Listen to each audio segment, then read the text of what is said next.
fear can also be the very thing that stops you from getting your life back or moving forward in your life too if you're too hesitant. Don't let fear also stop you from getting your life back, because that is also a thing. That was one of the things that was actually slowing down and stopping a lot of parts of my recovery too. Remember, having courage and bravery is not the lack of fear. It's acknowledging that you actually do have the fear and then taking your next logical step and doing it anyway.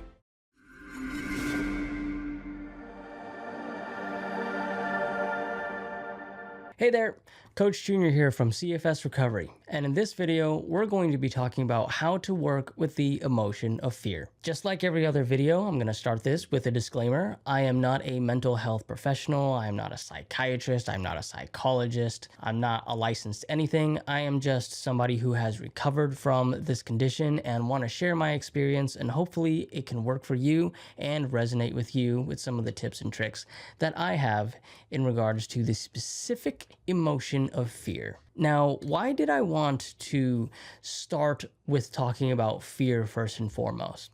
Well, it's because I feel like everybody has their kryptonite emotion or their kryptonite symptom that they go through that really stops them from making forward progress. With me, my number one kryptonite feeling or emotion was fear.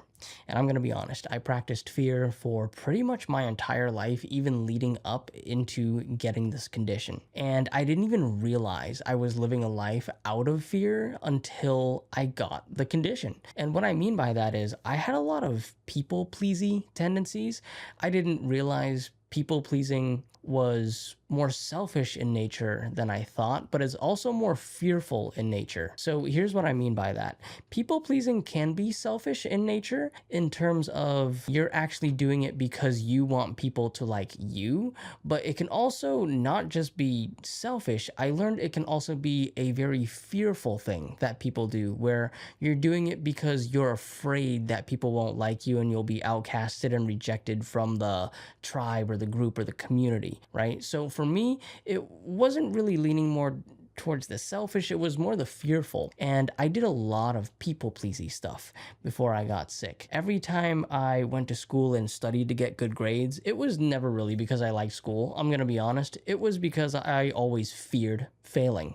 So my intentions for doing actually a lot of things in life were rooted in fear. And by the time I got the condition and then I got the symptoms and I didn't know what was going on, the fear really showed its face, and it just really exacerbated and got so much worse, right? Every time I got a symptom, I feared that I had cancer, or I feared I was going to die, or I feared that whatever it was. And it was so obvious that it was fear, because every time a new symptom came up, my mind always went towards worst case scenario. And so I had to come to the realization at one point in my life that fear was running my life and running my condition, and the reason, at least it was probably a huge reason, why I wasn't making any steps forward.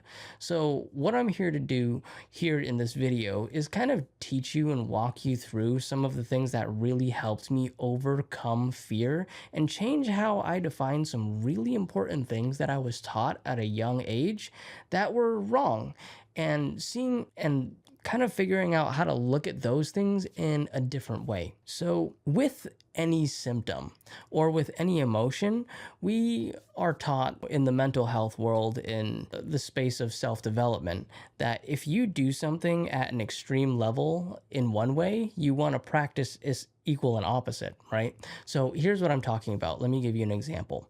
So if somebody is a very angry person, a very frustrated person, a very rageful person, you have anger, rage, and frustration. And the equal and opposite to that probably looks like somebody who is calm, who is peaceful, who is zenned out and doesn't get too worked up about things, right? So that's the equal and opposite. It's going to take that person probably quite a journey and a lot of self-development work and a lot of time to get to that place, right? But that's eventually where you want to be. You want to go from an angry, rageful, frustrated person to eventually a more calm, understanding, forgiving person.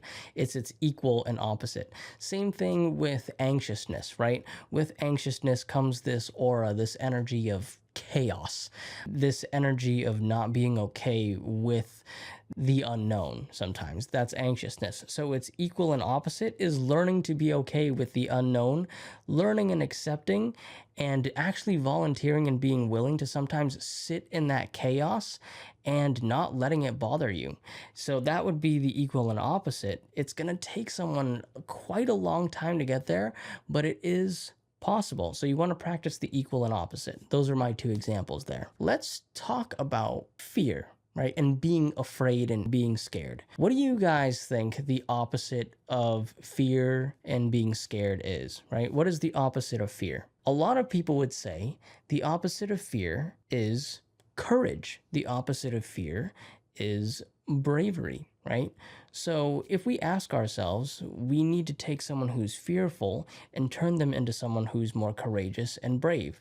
So then the question kind of falls back on me, because you know that my number one main roadblock emotion was fear. Did I actually turn into a much more courageous, a much more brave version of myself in order to get myself out of this? The answer is actually yes. Believe it or not, I do consider myself much, much more courageous these days. I do consider myself much, much, much more brave these days than I was before.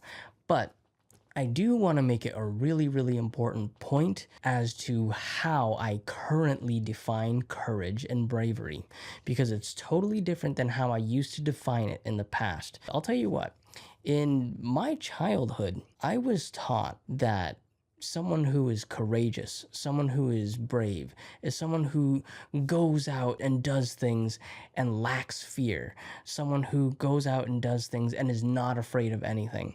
That's what I was taught when I was a child, was that someone who's courageous and brave is someone who lacks fear and is not afraid of anything. I come to actually find out that that definition is wrong. That's not what a truly courageous and brave person is. These days, I'll tell you how I define courage and bravery. Courage and bravery for me is not somebody who lacks fear or isn't afraid of doing things. True courage and bravery is about someone who actually is afraid of doing something, is nervous about doing something, is fearful about doing something, and then has enough strength in them to do it anyways. That's true courage right there. That's true spirit. That's true bravery, in my opinion. I can't tell you how many times practicing that real definition of courage and bravery got me to the next step of my recovery. Now, obviously, you don't want to take this concept and use it irresponsibly. Just use it at your next logical step. So I'll give you an example of what a responsible example looks like and what an irresponsible example looks like by implementing the next logical step. So let's say right now, for example, let's just say hypothetically, I'm still recovering and I'm still in my house and I'm not actually taking steps right now to get outside of my house, but I'm very comfortable inside of my house, right? And I know the next logical step would be to take some steps outside of my house, get some fresh air, and maybe take a very slow, gentle, and short walk to the house next door. Right? I probably know I have the capacity to do it. It'll probably be quite uncomfortable, but I know I can do it. And I know that's the thing I need to do as my next logical step to expand my capacity. I'm still scared though. I'm still fearful. I still have some worries and a little bit of nervousness doing it. So I need to practice courage. Courage is not me eliminating the fear of wanting to go out. Courage is actually me acknowledging to my brain, yes, I am afraid of going outside.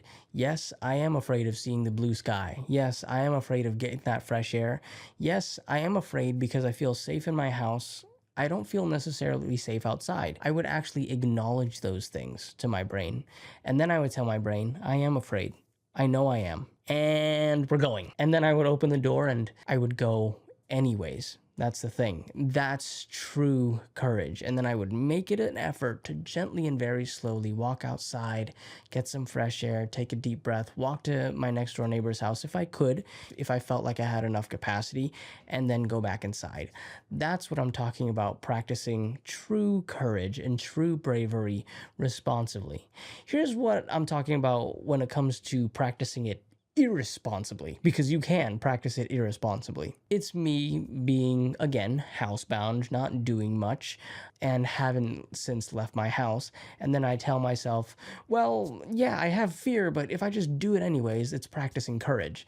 And then it would be me getting into the car, going to a movie theater, seeing a movie, having snacks, going shopping for a little bit, really, really pushing myself, ignoring my body. And then if I tell myself, as long as I acknowledge the fear and I just keep going, right, I should be okay. And then you come home and then you have a massive flare up because you didn't practice the next logical step to your courage. You just went out and you did too many things way too soon.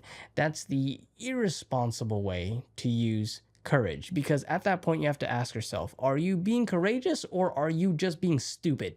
At that point, right? Because there is a very clear difference between responsible practices of courage and bravery and literal stupidity at that point. You know what I'm saying? So that's what I urge you to do. I want you to take a look at your situation right now. I want you to take a look at your capacity, the things you're doing. Look at what the next logical step is for you. It's just one more thing, maybe extra mile that you need to walk if you're already walking quite a bit, or maybe it's just that extra few steps outside of your house if you're currently housebound. Take a look at the next logical step and what that looks like for you. Ask yourself, is there some hesitancy there? Are you afraid? Are you nervous? Acknowledge that and go do it anyway, because you know that's what you need to do to make your world bigger. Here's the funny thing about fear, and I find it quite ironic, is that fear can actually save your life. It's a necessary emotion, right? Sometimes if you listen to your gut, you listen to your intuition, and you listen to those fears, it can get you out of a very dangerous situation or really save your life in moments where there's an emergency. Fear can also be the very thing that stops you from getting your life back or moving forward in your life too, if you're too hesitant. There's always a balance, right? Having that healthy balance and having that trial and error a little bit and knowing where to find that balance is really, really, really important. At the end of the day, use fear when it's necessary. It could save your life. But if you find yourself overly hesitant, overly fearful, don't let fear also stop you from getting your life back, because that is also a thing. That was one of the things that was actually slowing down and stopping a lot of parts of my recovery too. Okay, so your homework after this video: assess your situation. What's the next logical step? Ask yourself if you're fearful or nervous, if it's one of your bigger roadblocks like it was mine, and take the next logical step to where you need to be in order to get your life back. Okay, and that's how you want to approach, define, and work through fear. Remember, having courage and bravery is not the lack of fear. It's acknowledging that you actually do have the fear and then taking your next logical step and doing it anyway. That's the thing that's most important. Again, my name is Junior. I am a coach in CFS recovery. And as always, you are only one mind shift away from living a life full of thriving health. We'll see you next time. Say that CFS recovery is absolutely the real deal. I actually felt like somebody had an answer, like somebody explained what was going on, and it all fit.